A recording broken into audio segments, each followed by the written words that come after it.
तुम जानती हो ना यहाँ से नहीं जाने दूंगा तुम्हें। जाना तो बहुत जरूरी है क्योंकि डॉक्टर से अपॉइंटमेंट है मेरा। वैसे ही देर हो गई है मुझे। ऐसा कुछ नहीं होगा मीने, छोड़ो इसे। इसकी इजाजत कभी नहीं दूंगा मैं। ये कोई ऐसा फैसला नहीं जो तुम अकेले कर सकती हो मीने। और सुन लो, मैं चाहता हूँ कि हमारा बच्चा इस दुनिया में आए। तुमने मुझसे झूठ कहा है उमर। तुमने बोला था तुम नहीं जाओगे वहाँ पर। मजबूरन मुझे वहाँ जाना पड़ा। तुम इस बात को समझती क्यों नहीं हो? तुम्हें मजबूरन जाना पड़ा, अब मुझे मजबूरन जाना पड़ रहा है। मीने, मैंने शादी क्यों की है? मेरे शादी करने की वजह तुम अच्छी तरह से जानती हो। तुमने कहा था कि ये शादी सिर्फ दिखावे की है, लेकिन अब ये रिश्ता तो तुम्हारी जिंदगी का बहुत बड़ा हिस्सा बन चुका है। हर लम्हे, हर मंसूबे में सिर्फ तुर्कान ही तो है। और देखना एक दिन तुम्हें उससे प्यार भी हो जाएगा। और फिर मैं क्या करूंगी? और इस बच्चे का क्या होगा? मीने, पागल मत बनो। मैं हमेशा साथ हूँ तुम दोनों के। उमर, मुझे अब तुम्हारे किसी भी वादे पे भरोसा नहीं रहा। और हाँ, तुमने 7 महीने इंतजार करने को कहा था और उस वक्त हालात भी कुछ और थे। कम से कम तुम मेरे साथ तो होते थे। अब तो देखने को भी तरसती हूँ सारा वक्त उस तुर्कान के साथ जो होते हो। इसलिए इस बच्चे को जन्म देना फजूल है जिसका मुस्तकबिल में जाके ना बाप हो और ना ही खानदान हो। हम 7 माह तक इंतजार नहीं करेंगे। जो शादी मजबूरन की थी मैंने, उसे खत्म कर रहा हूं। इसका क्या मतलब है? अलग हो रहा हूं तुर्कान से मैं। क्या?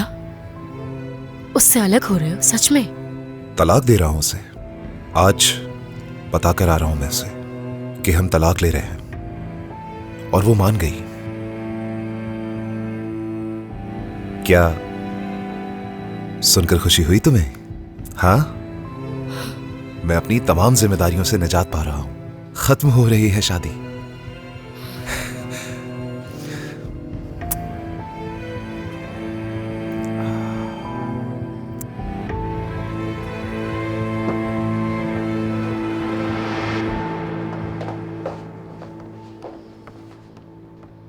क्या नया सोफा मंगवाया रोशन साहिबा?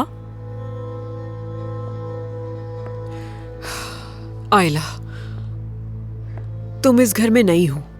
इस घर में क्या होना है क्या नहीं होना वो सब मेरी मर्जी से होता है और मुझसे कोई सवाल नहीं करता। जी ठीक है। और इसके अलावा इस कमरे में इस बेड के अलावा और कोई भी चीज नहीं होनी चाहिए। और अगर मेरा बेटा या मेरी बहू सोफा मांगे तो इनकार कर देना, ध्यान नहीं देना उनकी बात पर। तुम इस घर में मेरे कान और मेरी आंखें बनकर रहोगी। अगर कोई परिंदा भी इस घर में दाखिल होगा तो वो भी मेरी मर्जी से होगा। जी ठीक है रोशन साहिबा। क्या इस पिंजरे को भी बाहर निकाल दूं? नहीं, लेकिन कोई मुनासिब पिंजरा लाओ उसके लिए। ठीक है रोशन साहिबा, मैं इसका ख्याल रखूंगी। बहुत प्यारा परिंदा है। तुर्कान साहिबा ने इसका नाम जानम रखा है। काम पे ध्यान दो।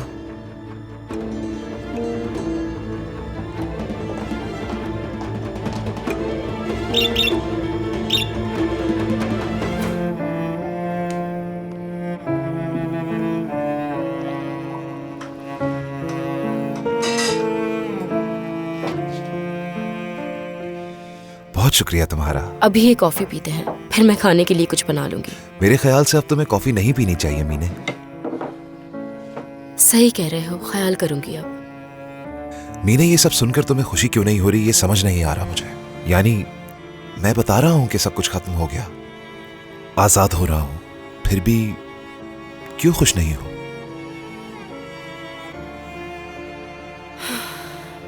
उमर, मेरे लिए सबसे मुश्किल काम तुम्हें किसी के साथ बांटना है। लेकिन पहले मुझे इस बात का इत्मीनान था कि जिससे मैं प्यार करती हूँ वो तो कम से कम साथ है मेरी। मैं अपने मुस्तकबिल और अपने ख्वाबों के लिए नापसंदीदा चीजें भी बर्दाश्त कर रही थी। अब मैं सिर्फ ये सोच रही हूँ कि तुमने तुर्कान को तलाक दी तो तुम्हारी माँ तुम्हारे खिलाफ हो जाएगी। और सोचो उमर, हम एक बच्चा पैदा करने जा रहे हैं।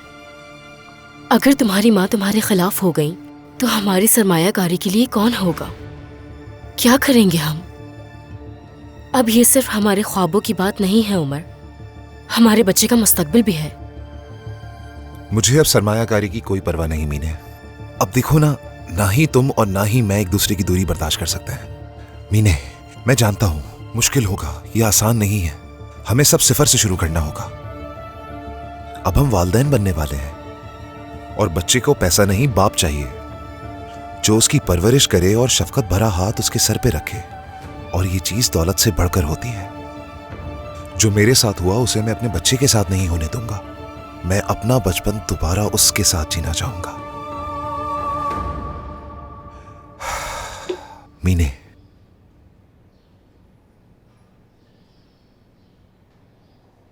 मैंने अपनी फैमिली होने के बावजूद भी हमेशा तन्हाई महसूस की है। अम्मी बाबा की अच्छी यादें नहीं जुड़ी हुई है मुझसे। उन्हें हमेशा पैसे की फिक्र थी। आज तुर्कान की फैमिली को देखकर मुझे इस बात का एहसास हुआ। वो घर वाकई एक घर है। चाहते हैं एक दूसरे को, आपस में बहुत प्यार से रहते हैं, एक दूसरे के साथ मजबूती से जुड़े हुए हैं। असल में फैमिली क्या होती है ये आज पता लगा मुझे।